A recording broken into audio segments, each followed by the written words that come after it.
नमस्कार, आप सभी का स्वागत है माँ की रसोई में। तो आज मैं आपके लिए लेकर आई हूँ बेसन से बनने वाली मिठाई की ऐसी रेसिपी जो मेरे यहाँ बहुत ज़्यादा बनती है और मेरे यहाँ ये सभी को बहुत पसंद आती है।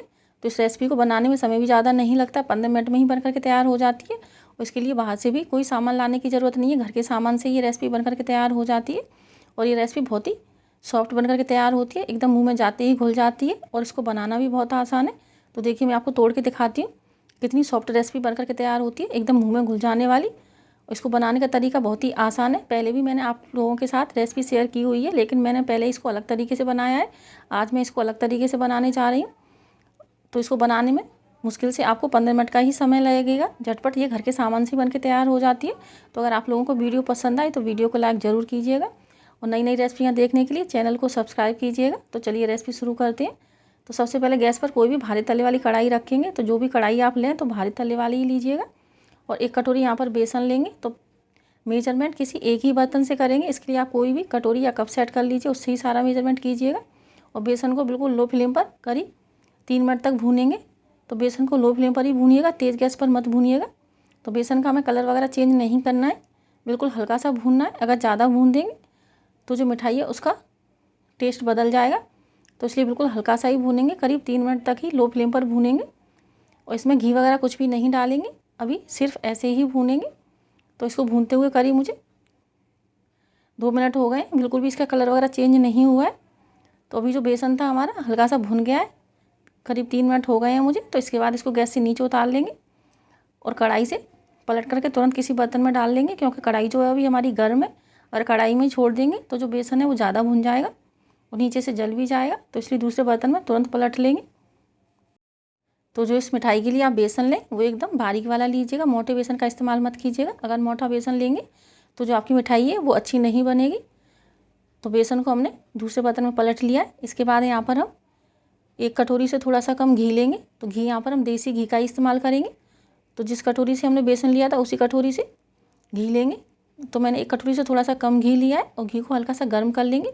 इसके अंदर जो घी डाला जाता है वो हल्का सा गर्म करके ही डाला जाता है। तो जो आधा घी है अभी हम बेसन के अंदर डाल देंगे और आधे घी को बचा के रखेंगे, जिसकी हमें बाद में ज़रूरत पड़ेगी।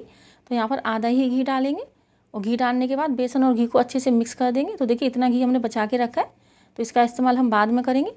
और एकदम स्मूथ सा पेस्ट बना के तैयार कर लेंगे। तो इतने घी से ही जो आपका पेस्ट है वो एकदम स्मूथ बन के तैयार हो जाएगा। तो जैसे जैसे आप इसको मिक्स करते जाएंगे जो पेस्ट है आपका वो पतला होता जाएगा। तो और ज़्यादा घी डालने की आपको ज़रूरत नहीं पड़ेगी, एकदम स्मूथ पेस्ट बन के तैयार हो जाएगा। तो अगर आपको लगे कि आपके बेसन में गुठलियाँ वगैरह हैं तो आप बेसन को पहले छान लीजिएगा, उसके बाद पेस्ट बनाइएगा। क्योंकि जो पेस्ट है वो आपका एकदम स्मूथ बन के तैयार होना चाहिए, तभी आपकी जो मिठाई है वो अच्छी बनेगी। तो बहुत ही आसानी से बनने वाली ये मिठाई है। तो देखिए इस तरीके का आपको पेस्ट बना के तैयार कर लेना है। एकदम स्मूथ पेस्ट हमारा बन करके तैयार हो गया है। तो जब आप ऊपर से गिराएंगे तो जो पेस्ट है वो आसानी से गिरेगा। तो इसके बाद गैस की तरफ चलते हैं। गैस पर कढ़ाई को दोबारा से गर्म करने रख देंगे और आधा कटोरी यहाँ पर हम दूध लेंगे। तो जिस कटोरी से बेसन लिया है उसी कटोरी से आधा कटोरी दूध लेंगे और 1 कटोरी यहाँ पर चीनी लेंगे। तो 1 कटोरी चीनी से आपकी मिठाई के अंदर परफेक्ट मिठास आएगी। अगर आपको फिर भी कम मीठा खाना पसंद है तो चीनी थोड़ी कम भी ले सकते हैं। तो मैंने यहाँ पर 1 कटोरी ही चीनी डाली है और दूध और चीनी को अच्छे से पकाएंगे तेज़ गैस पर, जिससे कि जो चीनी है वो जल्दी मेल्ट हो जाए। तो इस मिठाई के लिए आपको चाशनी वगैरह भी बनाने की ज़रूरत नहीं है।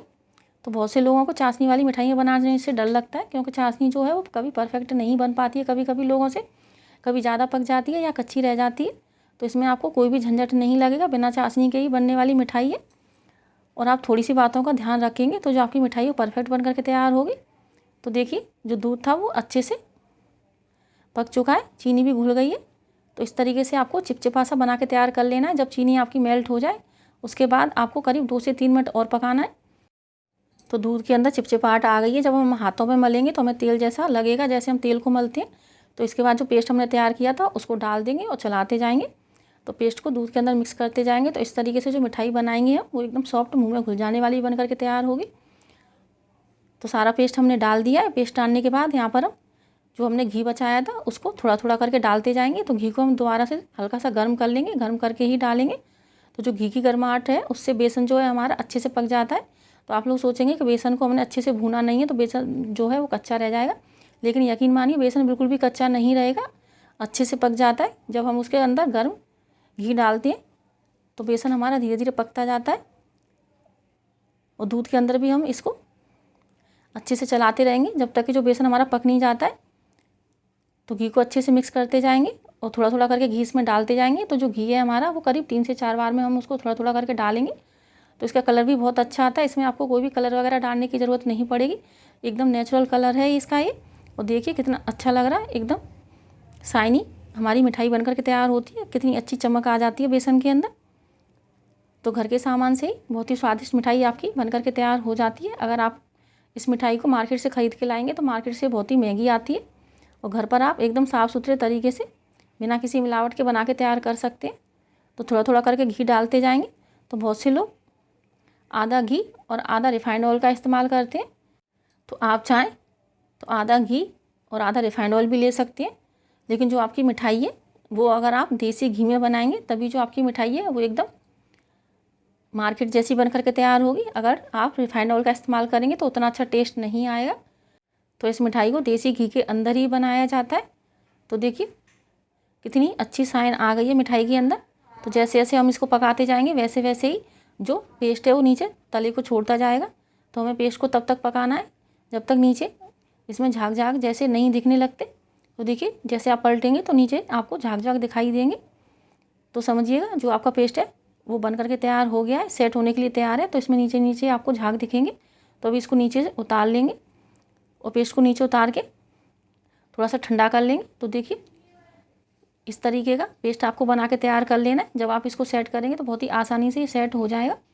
तो थोड़ा सा चला लेंगे इसको, और चलाने के बाद किसी भी बर्तन में इसको सेट करने के लिए डाल देंगे। तो मैंने यहाँ पर लंच बॉक्स लिया स्टील वाला। आप चाहें तो किसी भी मिठाई के डिब्बे के अंदर सेट कर सकते हैं, या थाली या प्लेट के अंदर भी सेट कर सकते हैं। तो लंच बॉक्स में मैंने नीचे घी लगा लिया है। तो आप चाहें तो बटर पेपर वगैरह लगा सकते हैं, लेकिन मैंने बटर पेपर नहीं लगाया, ऐसे ही इसको डाल दिया है नीचे घी लगा के। और इसको अच्छे से फैला देंगे, सेट कर देंगे। और सेट करने के बाद इसको करीब 2 घंटे के लिए रूम टेम्परेचर पर छोड़ देंगे। 2 घंटे में ही जो आपकी मिठाई है वो अच्छे से सेट हो जाएगी। तो आप लोग इसको फ्रिज वगैरह में मत रखिएगा, रूम टेम्परेचर पर ही सेट कीजिएगा। अगर फ्रिज में रख देंगे तो जो मिठाई है वो आपकी सख्त हो जाएगी, सॉफ्ट नहीं रहेगी। तो अभी करीब इसको 2 घंटे हो गए। तो जो मिठाई थी हमारी वो अच्छे से सेट हो गई है। तो इस तरीके से चाकू से किनारियाँ निकाल लेंगे। तो इस तरीके से जो मिठाई है वो आपकी आसानी से निकल आएगी। किनारियाँ इसकी निकाल लेंगे चाकू से थोड़ा सा, और निकालने के बाद इसको पलट करके किसी प्लेट के ऊपर रखेंगे और पीछे से हल्का सा दबाएंगे। तो जो आपकी मिठाई है वो आसानी से निकल आएगी। तो इस तरीके से आप ये बिना चाशनी के घर के ही सामान से बना के तैयार कर सकते हैं। इस मिठाई को 15 मिनट के अंदर बन करके तैयार हो जाती है। इसके बाद इसको काट लेंगे। तो थोड़ा लंबे लंबे पीस में काटेंगे। अगर आप छोटे छोटे पीस में काटना चाहते हैं तो आप छोटे छोटे पीस में भी काट सकते हैं, लेकिन जो मैसूर पाक होता है वो बड़ी बड़ी पीस में ही आता है। तो इस तरीके से इसको काट के तैयार कर लेंगे। तो उम्मीद है आप लोगों को रेसिपी पसंद आई होगी। अगर रेसिपी पसंद आए तो वीडियो को लाइक ज़रूर कीजिएगा और अपने फ्रेंड्स एंड फैमिली में शेयर कीजिएगा। और देखिए मैं आपको तोड़ के दिखाती हूँ। जो मिठाई है एकदम सॉफ्ट बन करके तैयार हुई है। इसका टेस्ट और टेक्सचर दोनों ही बहुत बढ़िया आते हैं, और इसको आप बिना फ्रिज के रख करके हफ्तों तक खा सकते हैं, ये ख़राब नहीं होगी। तो देखिए कितनी सॉफ्ट मुँह में घुल जाने वाली मिठाई बन करके तैयार हुई है। आगे फिर मिलेंगे किसी नई रेसिपी के साथ, तब तक के लिए नमस्कार।